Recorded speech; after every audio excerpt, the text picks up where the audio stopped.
What is up, everyone? Welcome to another video.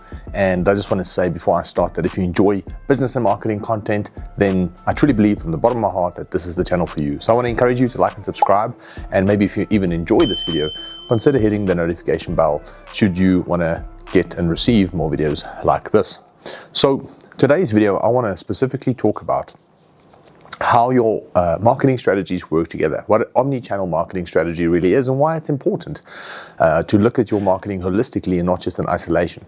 I think often people make the mistake of looking at their marketing in isolation to Meta ads or TikTok ads or Google ads, but we don't really zoom out and understand how all these platforms work together. You know, there's a recent case study that said, at the end of the day, when it comes to a customer buying from you, an average online store, you know, it requires about 16 touch points before they are convinced that that product from that store is essentially the product that they're going to buy and the store that they're going to support. So we need to take that in consideration and then look at marketing a bit more holistically and understand that we can't just focus on one channel like Meta.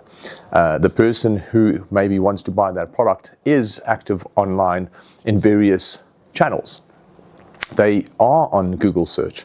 They are looking at their emails. They are on their phone, maybe receiving WhatsApp messages. And you as a business needs to figure out how to infiltrate those channels and at the end of the day, be able to put a message in front of them at the right time in order to convince them that your product is worth buying. Now, before I start, there's a couple of things that you need to get right with your own business in order to increase the probability of someone buying from you. So let's start there because that's very, very important. And those things are very simple. If you get this right, those 16 touch points could become 12 or 10 at the end of the day. And if you don't get these things right, you are going to require a lot more touch points before someone is going to be convinced in order to buy from you. So what are these 2 to 3 things? There's 2 main things, and there's a third one which you can get away with. But I'd say the first one is basically people need to trust the product. So people need to trust the product. They need to believe that the product can actually help them achieve the result that they're looking for. If they are not going to be convinced that the product can solve their pain point in any way, you're going to have to work harder to convince them. So the quicker you get this right, the better you do this, the quicker you get that right, the more you actually just reduce the time it takes for that person to say yes, and you're also going to reduce the amount of money it takes to acquire that customer. And the longer it takes, the more money it's going to take, essentially, to get that customer. And that is going to push your cost of acquisition, your CAC, up. And if you can essentially get people to trust and believe in the product as quickly as possible, that is essentially going to lower your cost per acquisition, which will then give you a higher ROAS. So you will have a higher ROAS if you get this right. And that just essentially means that you are going to make more profit, more bottom line profit at the end of the day. So that is why building trust in the product and getting people to trust the product is so important. And we can talk a little bit about that and on how to go about that in another video. The second thing you have to get right is people need to trust the brand. So the same way they need to trust the product, they also need to understand, who am I buying this product from? Can I trust them? Who is the brand? And can I put my faith in that brand, that they are ethical, that they've got good moral values, and that they actually have my best interest at heart?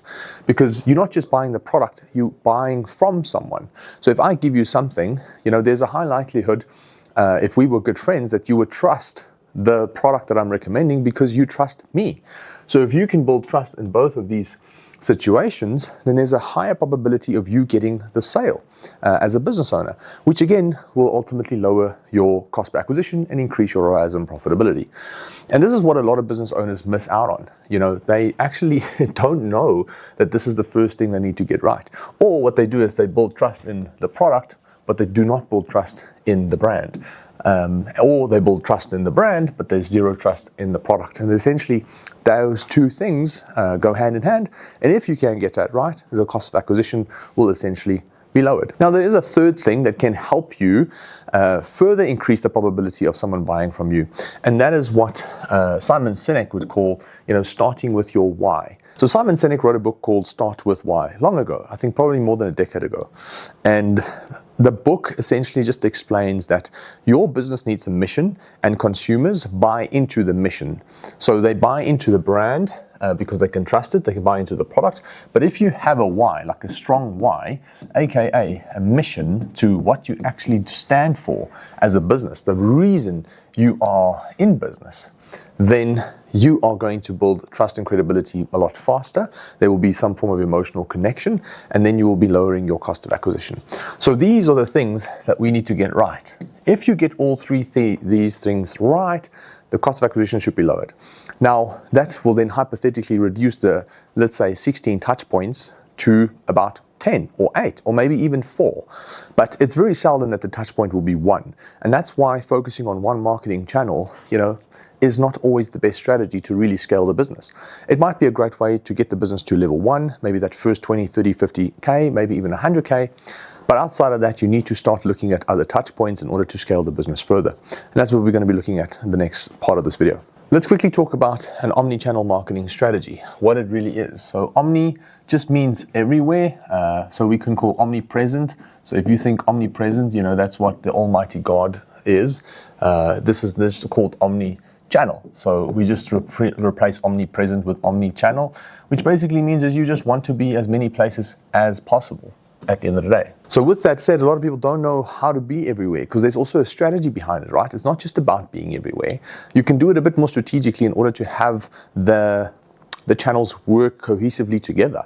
See, some people think, well, I'm just going to run Google ads, Facebook ads, TikTok ads, be very strong and organic, have a billboard, and then eventually people will just say, yes, that is to an extent true, but there might be a bit of wastage in that strategy, and there are ways to optimize that strategy in order to get those channels to work together a little bit more efficiently in order to ensure that you get the sale at the cheapest cost. So that's what we're going to be unpacking in this video quickly. How you can look at your marketing strategy is almost like a soccer team, right? So how many people are on a soccer team? If you think about it, that's on the pitch. There's 11, right?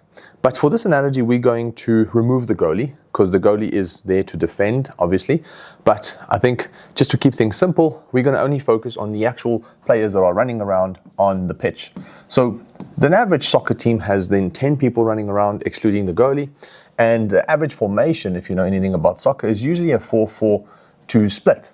And what that alludes to is that you've got 4 defenders, you've got 4 midfielders, and you've got 2 strikers.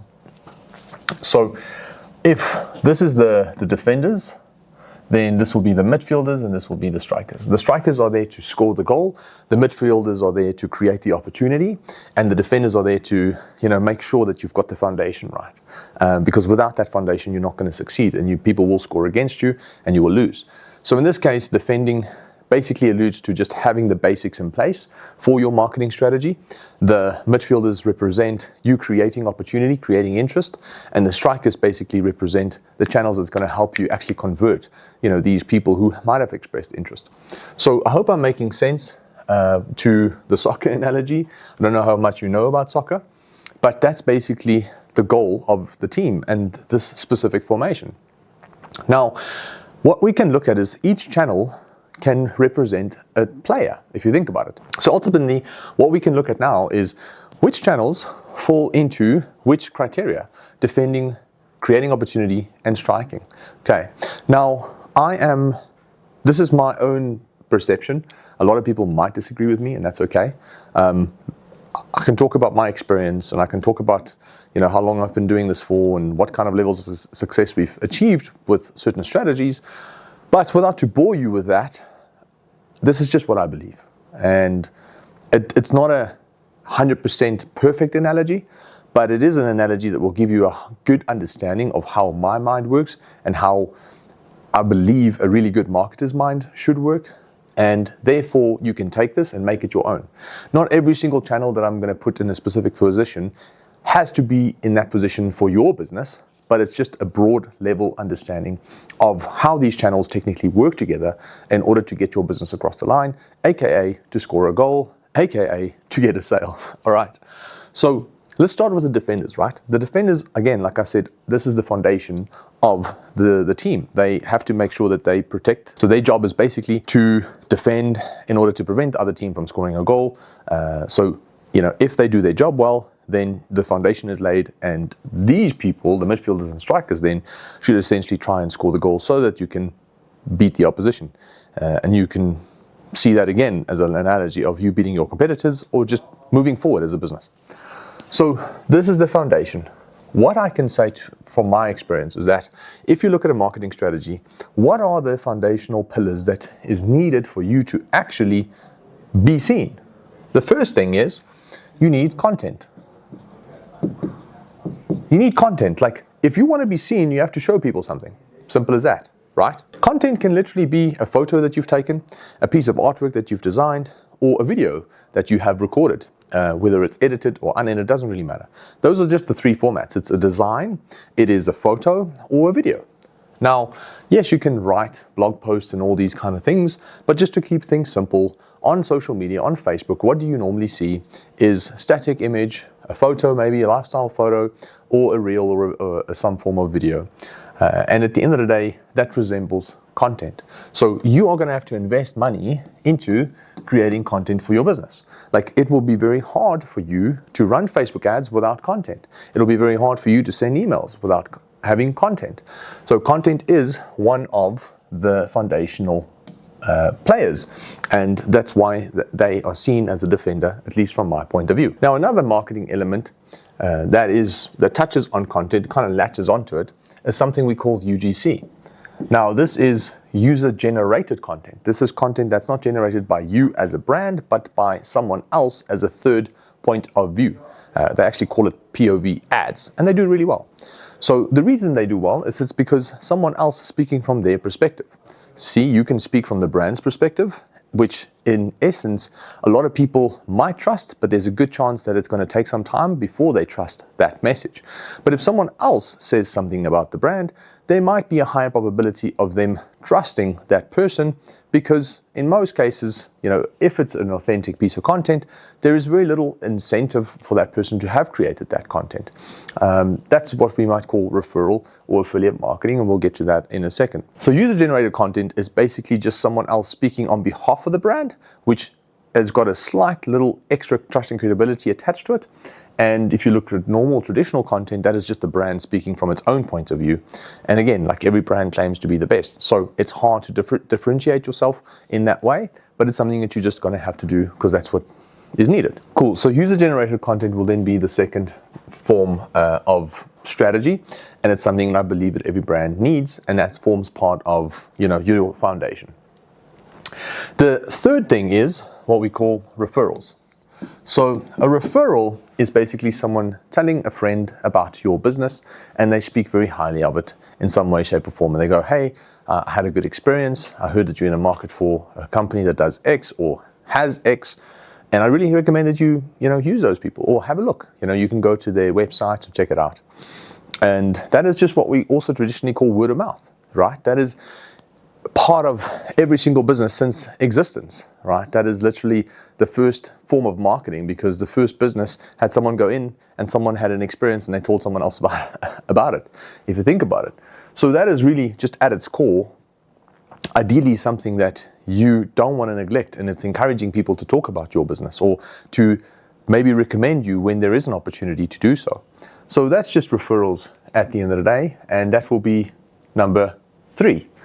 And AKA for that would be word of mouth marketing. So last one in the defending pool is just something we call organic social media. And that is you leveraging the content and your UGC content as well. So the content that you've created as a brand and the content that someone else has created from their point of view about the brand. And you just organically sharing that on social media, which will be Meta, which will then include Facebook, Instagram. And then there's also channels like TikTok, and Twitter. Those are really the prime social media channels. There might be others that you find valuable, but those are really the 4 that really stretches across the whole world, if you think about it. So number 4 would be what we call O, and that will be organic. And what I mean by organic is just organic. Social specifically in this case, you have to be on social. That is a fundamental pillar of a business. And at the end of the day, you're going to use that content to post, and then you're going to see how people are reacting to those posts, and you can then use those posts that are doing well as ads and just amplify them in order to get more people to see those kind of messages, hopefully resulting in some sales. So again, these are the defenders. These are the fundamental pillars that every single business needs. And if you're not doing any of these things, there's a gap. And defenders will, or the opposition's defenders will take advantage, and they might beat you at your own game. So now we're getting to the midfielders. The midfielders, again, guys, are the people who create the opportunity. The defenders defend, they give the ball back to the midfielders. The midfielders are there to pass the ball around to spot some gaps, hopefully pass the ball to a striker, which can then score. So the midfielders are all about creating opportunity. Now, let's ask ourselves, which channels can help us create opportunity? And this is where paid ads really come in. Okay, so this whole midfield is going to be paid ads. So that might be Meta, which is Facebook and Instagram. We've got Google Ads, which is YouTube and Google itself and display marketing. You've got TikTok ads, which you can also obviously run over the last 2 years. And then you can do Twitter ads as well. So depending on your business, right, whether you're B2B or B2C, this might change a little bit. Like if you're more B2B, you might be using Twitter and LinkedIn a bit more, and Google specifically to target intent. If you're more B2C, you might be using Meta, TikTok ads a bit more, and Google specifically. So at the end of the day, it all depends on your business, but the point is that the paid ads channels, those channels are there to drive traffic to the site, to create the opportunity, because if traffic is not hitting the site, you're not going to get the opportunity. But you can't run ads without the content, and you're not going to make sales without people talking about your business, which is why the defenders are obviously so important. And this is the additional layer on top of that. This is where you take the paid ads and you start to create more opportunity for the business by driving people to the site in exchange for money. But now what's interesting is what you're going to find is that you might be running paid ads to the site, and you're going to say, but it's not working for me because people are not converting, people are not buying, and that is why you need the strikers. So now the question is, who are the strikers? Now the strikers, in my opinion, is called email marketing, and it's called SMS or WhatsApp, depending on which one you prefer. I prefer both, so if you can do both, that'll be great. So the reason email and SMS are seen as the strikers is because most people who come to the site, they are not necessarily going to convert. So if this was your website, these channels might drive the traffic to the site, but what's going to happen is they're going to bounce back. So there's going to be a rebound. So how you can look at it is, if you ever watch a soccer match, there might be a midfielder who's in position to take a long shot at goal, and he takes a shot at goal. It maybe hits the post right over there. It kind of like rebounces back into the striker's feet, at his feet, and he's ready to kick the ball straight into the net at the end of the day. So essentially, that's how I look. I like to paint pictures with my mind. So this is how I look at paid ads channels, is essentially the paid ads guys are trying to take shots, or sometimes maybe they pass the ball strategically to the email department or to the SMS guys, and then from there you end up scoring. Now, the reason I value email and SMS so much is because if you think about it, if you had to take a shot, the goalie's going to block it, which means that person seeing the business for the first time might go, I'm not really interested yet. Or they might add a product to their cart, go to checkout, and then abandon it, because up to 70% of people abandon carts. So what happens is that if that goalie blocked the ball, it bounces back into email, because you would have had that person's actual email, and now you can send them a couple of email flows, which we call abandoned carts, in order to convince them to take the product. And in that flow, you can educate them about the brand. In that flow, you can educate them about the product. In that flow, you can educate them about the mission. So in theory, that is how my mind works when it comes to the marketing channels and how they all work together, if you think about it. Now, the same with SMS. Like sometimes you get someone's number and you can WhatsApp them, or you can do giveaways and build up your email and SMS list specifically. Now, you can use that list whenever you need to promote a sale, or whenever you've got a new product launch, or when there's a product back in stock. And the bigger this database gets, the more valuable it gets as well, and the higher the probability of these guys actually scoring as well. So In essence, if we had to conclude this video, it's really understanding that all the channels work strategically together in order for you to score and beat your competition and actually grow as a business. They don't work in isolation. Can you use, for example, Meta ads and email in isolation? Yes, you can. But the likelihood of you getting to $1 million a month, is going to be small. Is it possible?